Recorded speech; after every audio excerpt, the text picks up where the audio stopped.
August 2024।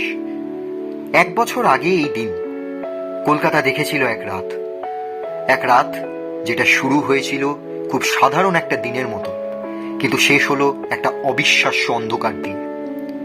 এই রাতের পরিবর্তন হলো খুব দ্রুত, আর তারপর যা হলো সেটা আমাদের মনের কবরে এখনো কষ্ট দিয়ে যায়।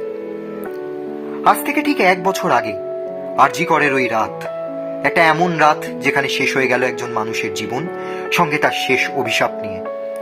দিনের শুরুতেও কেউ জানতো না যে ওটা তার শেষ রাত হতে চলেছে। তারপর শুরু হলো রাত দখল এবং শরীর আর মনের বিপক্ষে একটা লড়াই। প্রতিটি মুখে একটাই শব্দ, উই ওয়ান্ট জাস্টিস। সেই শব্দ শুধু যে একটা স্লোগান ছিল না, সেটা ছিল একটা বিদায় হয়ে যাওয়া মনের কথা।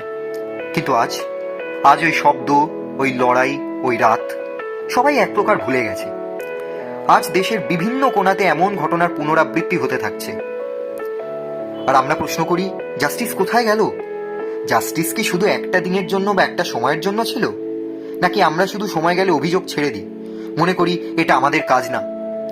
আজকের দিনটা আমাদেরকে মনে করিয়ে দেয় যে প্রত্যেকবার আমরা ভুলে যাই, প্রত্যেকবার আমরা চুপ থাকি, যার মানে আমরা আগামী দিনের একটা নতুন অশুভের জন্মকে স্বীকৃতি দিচ্ছি। কিন্তু ভুলবো না, জাস্টিস ছিল, আছে আর থাকবে, যদি আমরা তাকে মনে রাখি, তাকে দাবি করি আর তাকে হারাতে না দিই। এখন সময় আসছে আবার ওই শব্দটাকে জোর গলায় বলা, উই ওয়ান্ট জাস্টিস।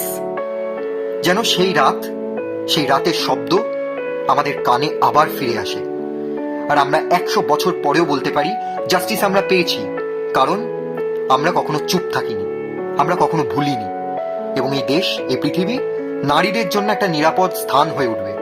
ধন্যবাদ।